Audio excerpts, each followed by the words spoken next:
Hello guys, स्वागत है आपका अपने यूट्यूब चैनल स्टडी विद अमन कुल में। तो आज की इस वीडियो में हम क्लास 9th का चैप्टर नंबर 7 देखेंगे, जो कि रिच फॉर द टॉप है चैप्टर का नाम, यानी टॉप तक पहुंचना, यही चैप्टर का है। इसमें हम दो स्टोरी पढ़ेंगे, संतोष यादव और एक मारिया सारापोवा की, जो कि दोनों की अपनी लाइफ कैसे उन्होंने स्ट्रगल करके कहाँ तक पहुँचे उनके बारे में हम पढ़ेंगे। और ये रियल लाइफ का बेस्ड है, तो आपको मज़ा भी आएगा पढ़ने में। Santosh Yadav and Maria Sharapova, आप मुझे कमेंट सेक्शन में इन दोनों के नाम लिखेंगे, जिससे आपको इसकी स्पेलिंग भी याद हो जाएगी। तो सबसे पहले हम संतोष यादव के बारे में पढ़ेंगे। संतोष यादव एक पहली और ओनली वुमेन, यानी फर्स्ट वुमेन है और ओनली वुमेन है जो उन्होंने माउंट एवरेस्ट 2 बार चढ़ा है। यानी एक बार तो सबने चढ़ा है, पर उन्होंने 2 बार चढ़ा है। संतोष वॉज बॉर्न इन जौनिया, वो जौनिया में, हरियाणा के एक गाँव है जौनिया, वहाँ पर पैदा हुई थी। As the 6th child to her parents, यानी वो छठी बेटी थी। She is the only sister to 5 brother, यानी उनके 5 भाई थे बड़े और वो सबसे छोटी बहन थी। Her parents were the rich land owners, उनके पेरेंट्स काफ़ी अमीर थे, लैंड ओनर्स थे। They could have sent her to Delhi for studying, और उन्होंने उन्हें दिल्ली पढ़ने के लिए बाहर भेजा। But she was educated in her, मतलब वो उन्हें दिल्ली भी भेज सकते थे पढ़ने के लिए, बट उन्होंने क्या करा, अपने गांव के स्कूल में ही पढ़ाया। When she was 16, she refused to marry and warned her parents that she should never marry if she did not get proper education. जब 16 साल की तो उनके पेरेंट्स ने बोला, बेटा आप शादी कर लो, क्योंकि आप देखते हैं हरियाणा, राजस्थान, यहाँ पे तो चाइल्ड मैरिज अलाउड नहीं होती वैसे, बट बच्चे लोग कर देते हैं। तो वही उनके पेरेंट्स से मैरी के लिए बोला, बट उन्होंने बोल दिया कि नहीं, अगर मुझे प्रॉपर एजुकेशन ग्रेजुएशन तक मैंने नहीं करी तो मैं शादी नहीं करूँगी। तो उन्होंने स्कूल में एडमिशन लिया दिल्ली के, but our parents refuse to pay the fees, पर उनके पेरेंट्स इतने अमीर होने के बाद भी उन्होंने पैसे से देने से मना कर दिया कि हम तुम्हें फ़ीस नहीं देंगे। शी टोल्ड देम टू वो take a part time job, and फिर उन्होंने जो संतोष यादव है, उन्होंने कहा कि मैं पार्ट टाइम जॉब करूँगी। Eventually they relented, Santosh pass high school, but उन्होंने सोचा कि हमारी बेटी पार्ट टाइम जॉब करेगी, यानी कहीं और काम करने जाएगी, तो फिर उन्होंने पैसे दे ही दिए। तो संतोष ने अपनी पास करी हाई स्कूल और फिर महारानी कॉलेज जयपुर में ज्वाइन करा। Next, her room in Kasturba hostel face the Aravalli hills. अब वो महारानी कॉलेज में कस्तूरबा हॉस्टल में वो रहती थी, जहाँ पे उसके सामने ही अरावली हिल्स दिखती थी। From there she used to see the villagers going up the hill and disappearing. And वो देखती थी कि जो उसके उसी गांव में जो लोग हैं वो हिल तक जाते हैं, मतलब पहाड़ पे चढ़ते चढ़ते, क्योंकि इतना ऊपर तक चढ़ लेंगे तो फिर दिखेगा नहीं ना इंसान, तो वहाँ से वो गायब जाते हैं। तो she decided to see by herself as to why the climbers disappeared. फिर वो देखना चाहती थी ऐसे लोग जो भी चढ़ रहे हैं वो गायब कहाँ जाते हैं। When she went there, she met only a few climbers who encouraged her to take climbing. यानी जब वो वहाँ गई तो कुछ ही क्लाइंबर्स ने उसे इनकरेज करा कि तुम भी क्लाइंबिंग कर लो ना।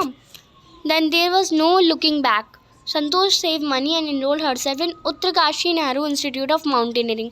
तो संतोष ने कुछ पैसे जमा करे और अपने आप को इनरोल कर लिया Uttarkashi Nehru institute of mountaineering में.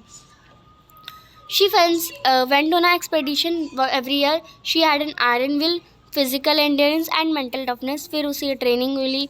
हर एफर्ट स्टार्टेड बेयरिंग फ्रूट्स, यानी उसके एफर्ट्स अब काम आने लगे थे, यानी फल आने लगा था.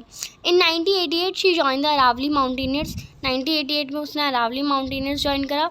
एंड 1992 में वो यंगेस्ट वुमेन बन गई जो कि माउंट एवरेस्ट जिसने क्लाइंब कराओ. Within 12 month Santosh become the member of Indo Nepalese women's expedition. और 12 महीने के अंदर ही वो एक मेंबर बन गई इंडो हिंदुस्तान और नेपाली जो इंडो नेपालीज वुमेन एक्सपेडिशन है उसमें वो मेंबर बन गई. और set a record of being the only women to have climb the, और उन्होंने एक रिकॉर्ड बना दिया कि ओनली वुमेन है जो एवरेस्ट पर, माउंट एवरेस्ट पर 2 बार चढ़ी. She was honour with Padma Shri, उन्हें पद्मश्री मिला और नेशन टॉप ऑनर्स मिला. It was proud moment for the unfall and the Indian tricolour flag on top of the world. तो माउंट एवरेस्ट जो कि पूरी दुनिया की सबसे बड़ी चोटी है, वहाँ पे हमारा इंडिया का जो ट्राई कलर फ्लैग है वो लगा, तो वो एक प्राउड मोमेंट था इंडिया के लिए. She acted that there is an environmentalist also and brought down 500 kilogram of rubbish from the Himalaya.